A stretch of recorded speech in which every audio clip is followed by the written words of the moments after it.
what I argued is that the Russians will be somewhat concerned not to recreate this in the East. In other words, Russia's pivot to the East can't simply become a pivot to China. Why? Well, because China is much more powerful, at least economically, than Russia. So it doesn't want to get stuck in a partnership where, again, 95% of its trade is dependent on China, and 2% of Chinese trade is dependent on Russia, because that would be a very uneven relationship. So this means Russia really has to diversify its partnerships. Yeah? So not just integrate with China, but also look a bit to India, Iran, Korea, and also the rest of the world. And what has been a very pleasant experience for the Russians is that China is okay with it. They're not sabotaging it.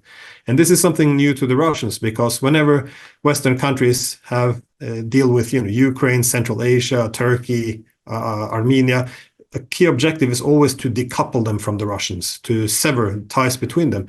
The Chinese have never done this, and part of the reason is because China is happy with the multipolar system. If China wanted to recreate a Chinese hegemony to replace an American one, they would have tried to cut Russia's tie from other states and made it subordinate. But it's not doing this, and this is what is very reassuring to the Russians, and this is also an indicator why we're seeing a multipolar system emerge, where yes, China is the leading state, but it's not seeking to dominate others. I wrote this book a decade ago. It's Russia's Geoeconomic Strategy for Greater Eurasia, where I kind of pointed out that this soft balancing has to be in place in order for the integration or Greater Eurasia to be durable. But at this moment, they're getting deeply involved with the Chinese partnership, and they're very comfortable with it because they can maintain their political autonomy. So again, 10 years ago, this book wasn't received that well. People said it's marriage of convenience. There's never going to be any de-dollarization. This was almost science fiction. But we see 10 years later now, this is the direction things are going, because states will seek what I call a balance of dependence. Well, it's also become a cliche that one hegemon or one leading power doesn't hand over the mantle peacefully to the next one. There's usually conflict. And I think the United States have tried everything now. They did a lot to sabotage China's technological industries, with the chip bans, encouraging other countries to decouple from China. They can put pressure on transportation corridors, access to finance. Again, there's a lot that the United States has done. But none of this is working. They could have done this maybe 10 or 20 years ago, but now China's too big. It's too late. So this is why the United States is now leaning towards militarizing the rivalry instead, and that's why it's important with a proxy. Well, it doesn't have to be Taiwan. It could also be Philippines, because it's great empires. They try not to fight with their own troops. Also, if you don't want to fight a huge great power like Russia or China with your own military, it will be devastating. They probably would lose, and it could escalate into nuclear war. So it's better to fight with proxies. And if you're going to fight the Russians, then obviously for them Ukraine would be the best proxy to fight. Now with the Chinese, you would use Taiwan or Philippines most likely, which is where the Americans are now sending their weapons, encouraging more antagonistic relationship with Beijing. This is what the direction the Americans are going. Under the One China principle, the Americans should limit themselves to economic and cultural ties to Taiwan. Instead, we're seeing now that they're sending their top politicians there, which is a breach. They're sending military trainers there, which is a breach. And they're step by step trying to dismantle it. So asking for more representation for Taiwan in international institutions such as the UN. So effectively beginning to give it the status of a sovereign country, which is not correct, because our peace and stability with China is based on this principle that there is one China. Taiwan is a part of China.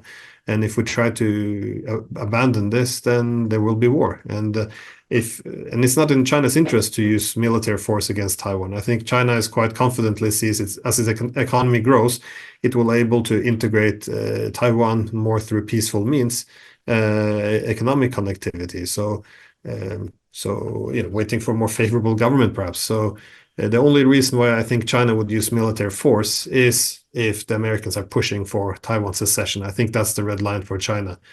The Chinese should be careful, because if the Americans are looking for a proxy war, like they did with Ukraine, because keep in mind, in Ukraine, the same thing happened.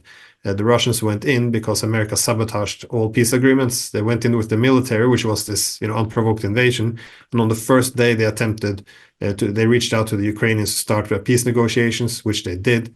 And then the Americans came and sabotaged it because they wanted a war and they chose a war. And this is why one should be careful not to walk into a similar trap over Taiwan. But China and Russia have different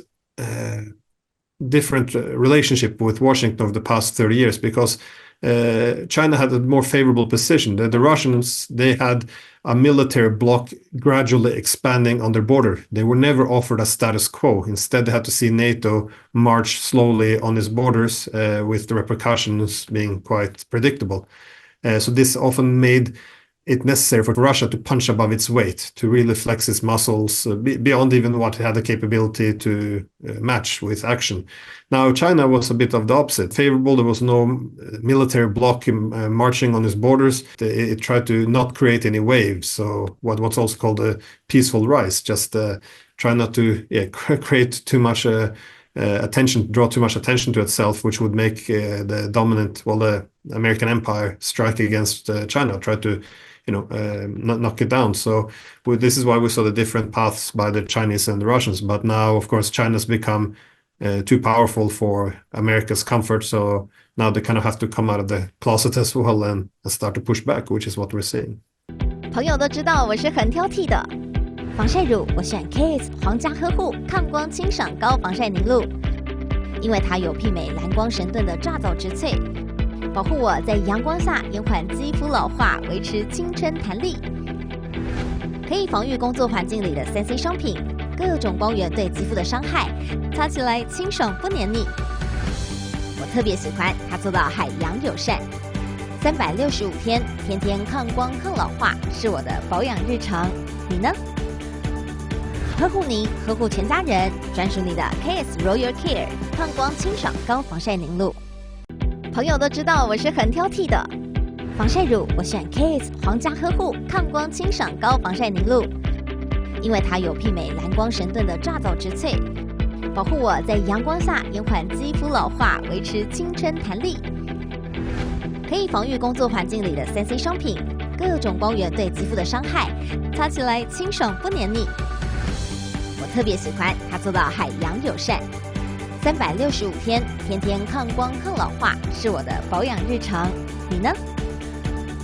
呵护您，呵护全家人，专属你的 KISS Royal Care 抗光清爽高防晒凝露。